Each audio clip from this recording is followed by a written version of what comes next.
right, hello.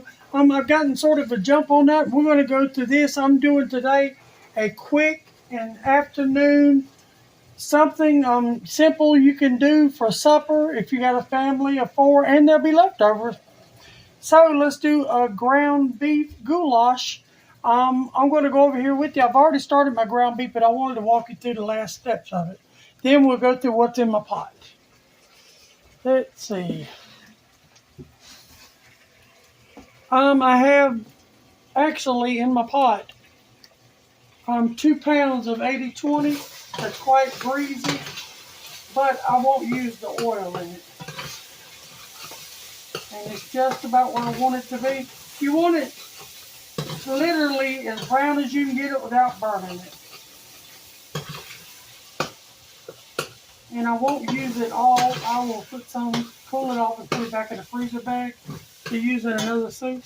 Just me and my husband, and he's the only one going to eat the soup. I'm going to make him sandwiches for supper. He's at work, and this will be something you can do whenever you get home in the afternoon. And it's simple. All the ingredients and instructions will be below. I was going to make it and not even do a video. I said, well, it's another soup. I hated to keep doing soups, but I like soups. We like soups, and a lot of people like soups. And there's no getting around it. So. And there again, this is 2 pounds of 80/20 that I got at the markdown, I think, for like $1.25 maybe.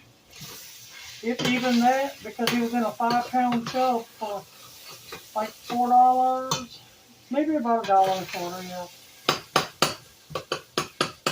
We're almost where we want it to be.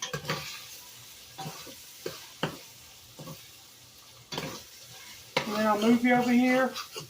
I've already gotten everything loaded up in my pressure cooker that I want. And then I'll show you where we're going to go from there.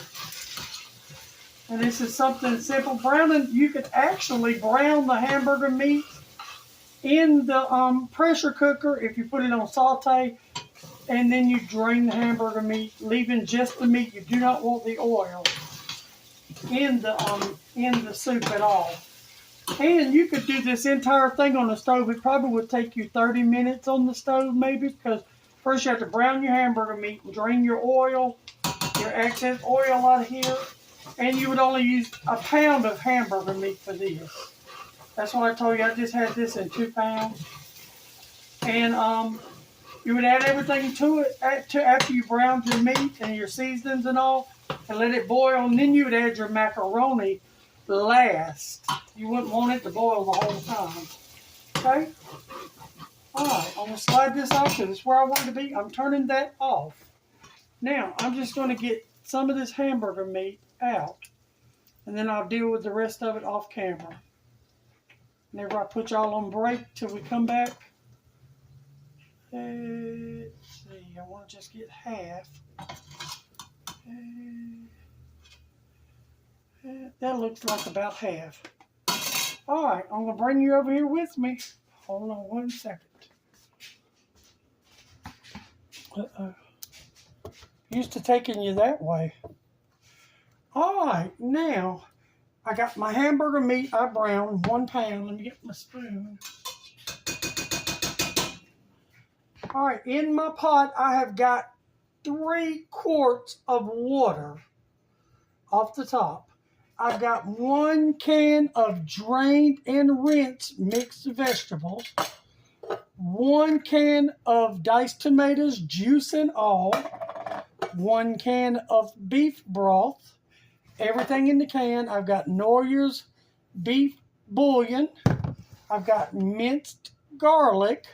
I've got garlic powder and onion powder. Not confuse it with salt. Garlic powder, onion powder. I have a half of a 10-ounce bag of just seasoning blend that you get at Walmart. I have a half a 10-ounce bag of bell pepper. I have a 7-ounce bag of elbow macaroni.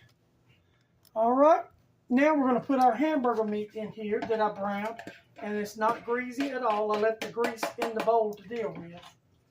And you just want to make sure you stir this. Now, an important step in this, using this pressure cooker, is make sure I'm right at the line, and I'm right at the line. You do not want to go over that line. It will be one big old mess, okay? All right, now for this, I want to cook it a little longer, so I'm going to put my lid and lock it. Make sure it's too sealed, which makes it loose. So the pin will pop up and it will seal itself. You want that thing to be loose. Now mine's on high pressure, and I'm going to take mine down to 8 minutes.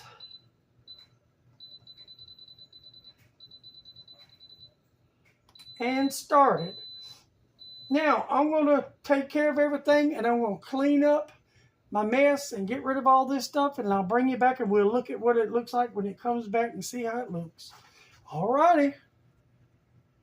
Okay, I am back. My timer went off. I let it decompressurize on its own, and we're going to take the lid off, and we're going to see what it looks like and tastes like. Oh Lord. Hold on one second. Let me rinse my lid. I like to go ahead and rinse it while it's hot. It gets all those smells and oils off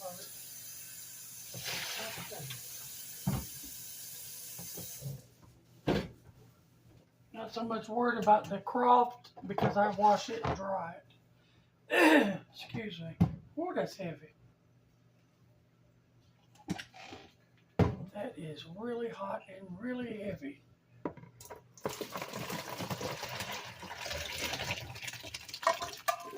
It makes a lot of it.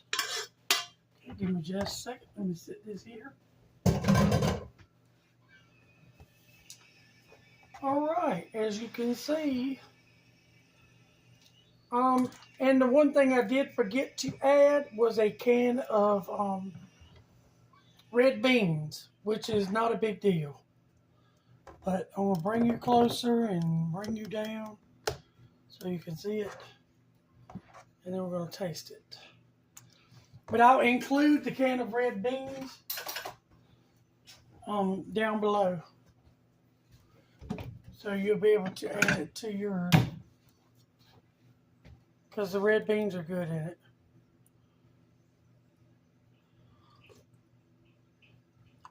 Absolutely good. Very, very, very good.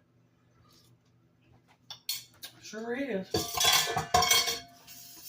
Well, I hope that you like this and you will try it. And again, I forgot the red beans. Red beans or the kidney beans, either one. So, but I'll have all the ingredients and steps down below, and I will include the red beans. But you'll enjoy this just the same. Thank y'all for tuning in. Love you. Bye.